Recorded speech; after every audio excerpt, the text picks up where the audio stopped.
Hello guys, आज हम बताने वाले हैं ये कुछ भारत के प्रशासनिक व्यवस्था के बारे में। ठीक है, तो चलिए स्टार्ट करते हैं।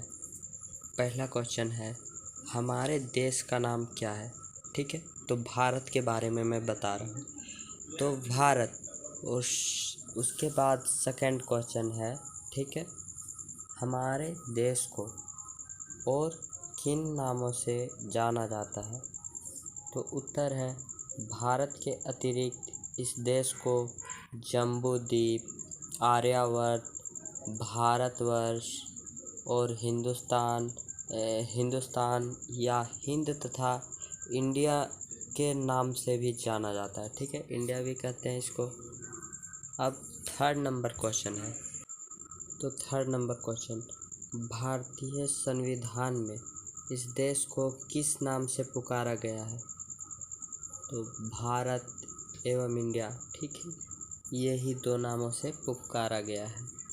अब फोर्थ नंबर क्वेश्चन, भारत की राजधानी कहाँ है। तो भारत की राजधानी दिल्ली है। ठीक है, नई दिल्ली। और अब 5 नंबर क्वेश्चन है, ठीक है, भारत में किस प्रकार की शासन व्यवस्था है। 5वां नंबर क्वेश्चन, ठीक है, भारत में किस प्रकार की शासन व्यवस्था है। तो इसका उत्तर है प्रजातंत्रीय शासन व्यवस्था। प्रजातंत्रीय शासन व्यवस्था है। अब चलते हैं 6 नंबर क्वेश्चन पे। प्रजातंत्रीय शासन व्यवस्था किस प्रकार की होती है। तो इसका उत्तर है, प्रजातंत्रीय शासन व्यवस्था में जनता द्वारा चुने गए प्रतिनिधि द्वारा देश का शासन चलता है।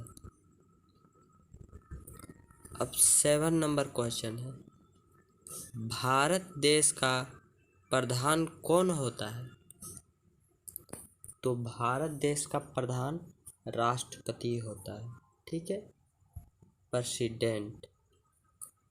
अब 8 नंबर क्वेश्चन है, देश के काम को सुचारू रूप से चलाने के लिए कौन सी संस्था राष्ट्रपति को सहायता करती है।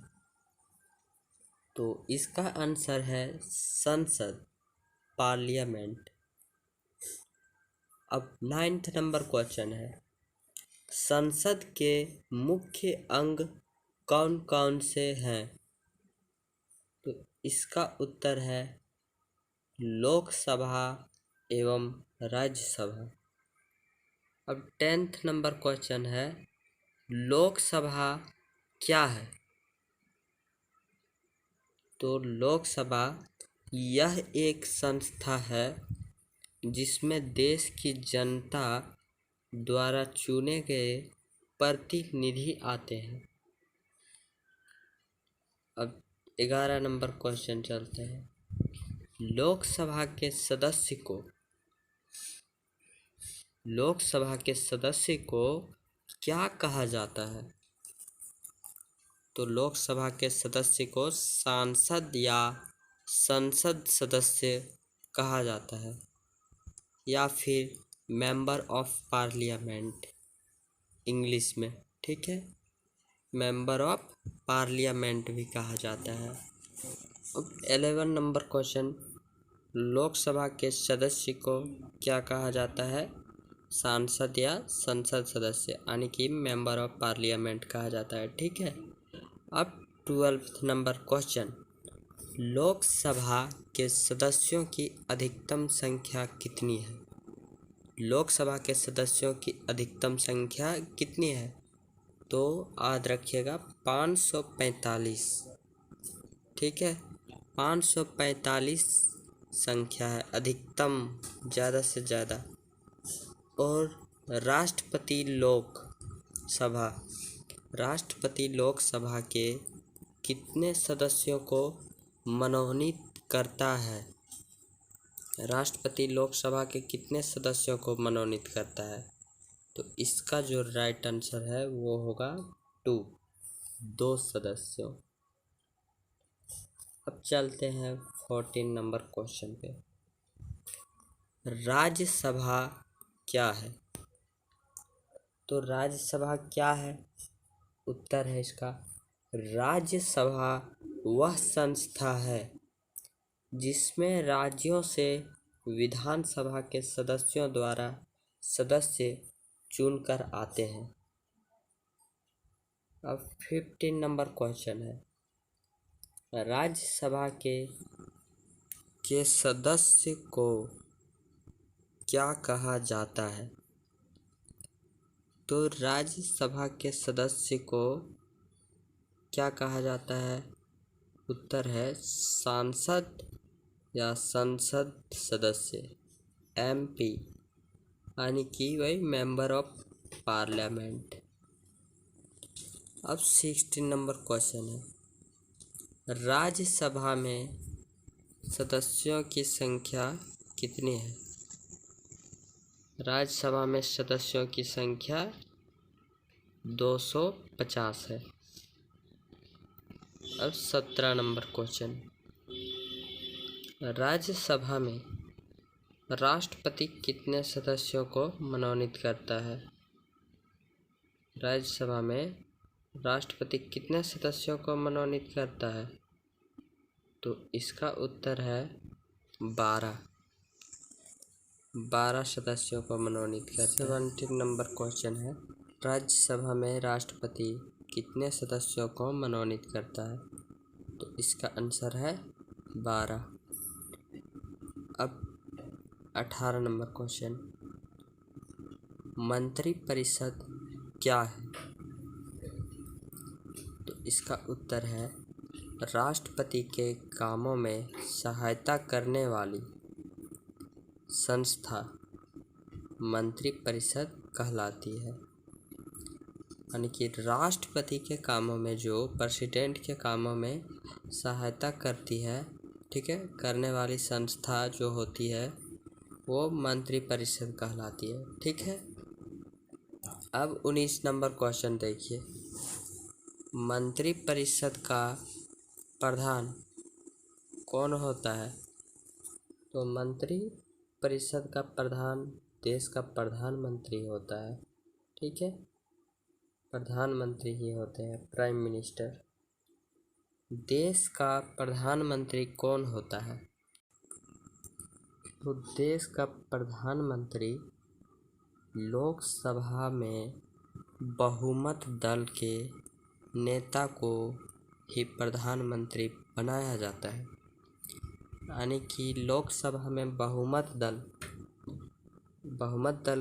के नेता होते हैं, उन्हीं को प्रधानमंत्री बनाया जाता है।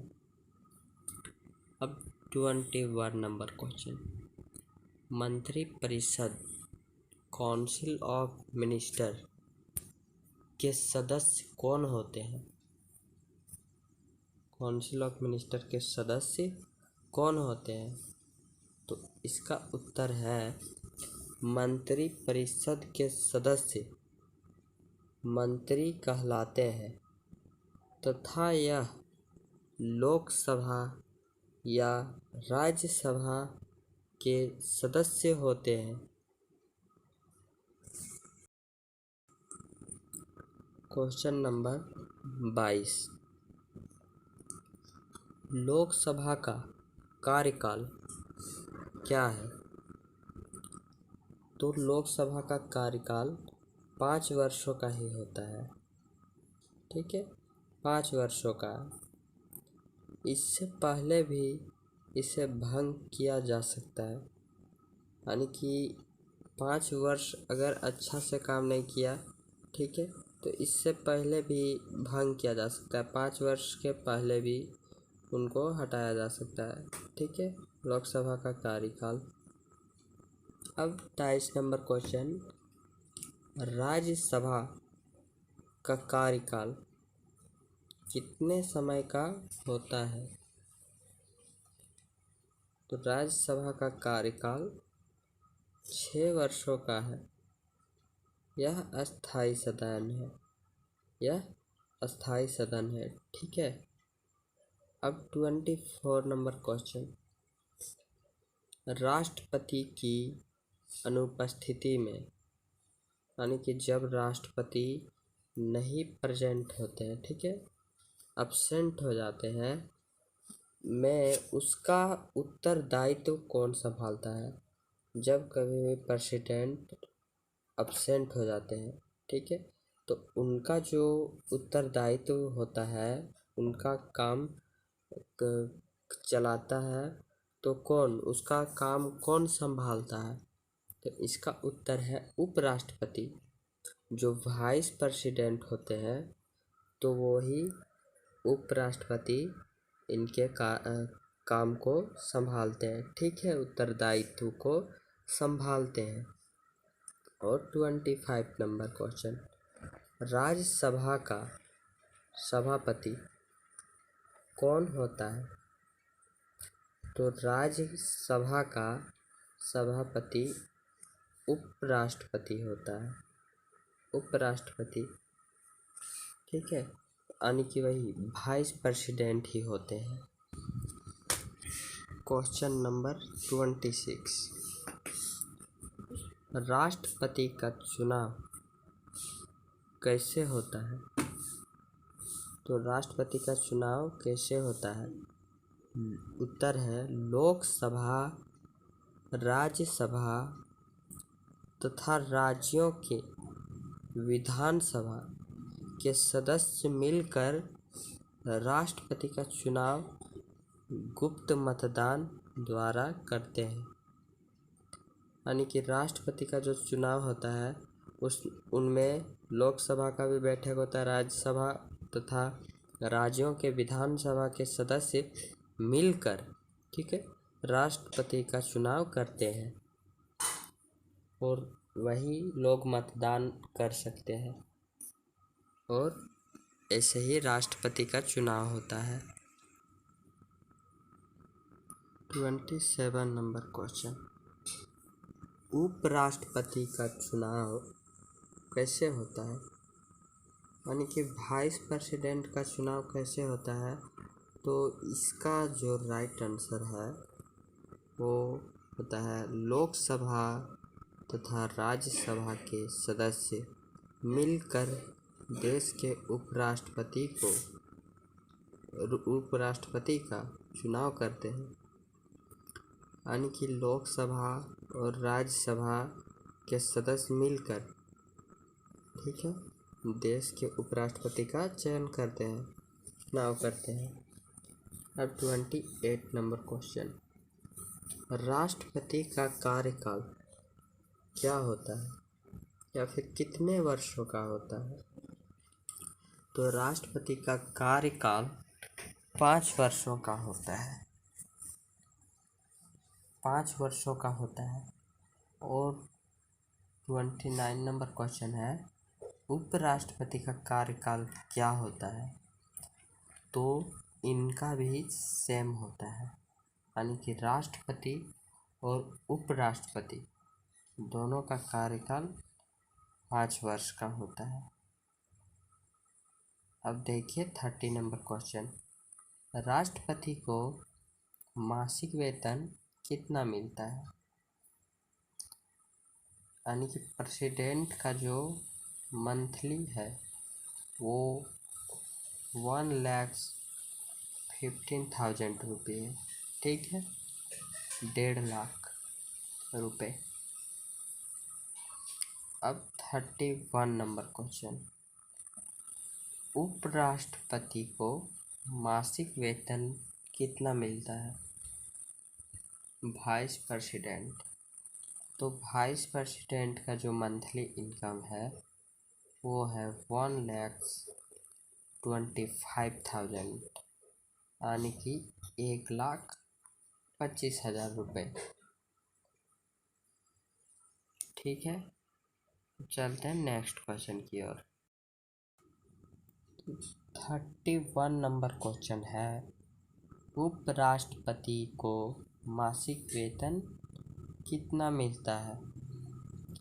तो ये मैंने बताया 1,25,000। अब नेक्स्ट क्वेश्चन 32, देश के न्यायपालिका का प्रधान कौन होता है? तो इसका आंसर है भारत का मुख्य न्यायाधीश। भारत के मुख्य न्यायाधीश होते हैं।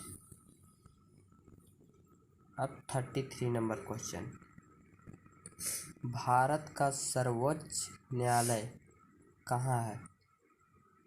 तो भारत का सर्वोच्च न्यायालय नई दिल्ली में है। अब 34 नंबर क्वेश्चन, सर्वोच्च न्यायालय के प्रमुख, सर्वोच्च न्यायालय के मुख्य न्यायाधीश को मासिक वेतन कितना मिलता है? तो इसका जो आंसर है वो है 1 लाख रुपये, 1 लाख रुपये। अब 35 नंबर क्वेश्चन, सर्वोच्च न्यायालय के न्यायाधीश को मासिक वेतन कितना मिलता है? तो इसका जो आंसर है वो है 90,000 रुपये। ठीक है, यानी कि सर्वोच्च न्यायालय के न्यायाधीश को मासिक वेतन 90,000 रुपया मिलता है। ठीक है, 90,000 रुपीज। अब है क्वेश्चन 36 नंबर, प्रशासनिक सुविधा के लिए भारत को कितने राज्यों तथा केंद्र शासित प्रदेशों में बांटा गया है? तो इसका जो राइट आंसर है वो है 28 स्टेट्स। ठीक है, एंड 7 यूनियन टेरिटरी, यानी कि 28 राज्यों व 7 केंद्र शासित प्रदेशों में। ठीक है, और 37 नंबर क्वेश्चन है कि राज्य तथा केंद्र शासित प्रदेशों में क्या अंतर है? तो इसका जो राइट आंसर है वो राज्य में शासन का काम राज्य की जनता द्वारा चुने हुए प्रतिनिधियों द्वारा होता है, किंतु केंद्र शासित प्रदेश में भारत सरकार द्वारा शासन होता है। तो ये रहे इंडिया के कुछ प्रशासनिक चीज़ें। ठीक है, और उनके बारे में मैं इंडिया के बारे में कुछ जीके बताया 37, और यह कैसा लगा और आपने कितने क्वेश्चन सीखे वो कमेंट करके ज़रूर बताइएगा।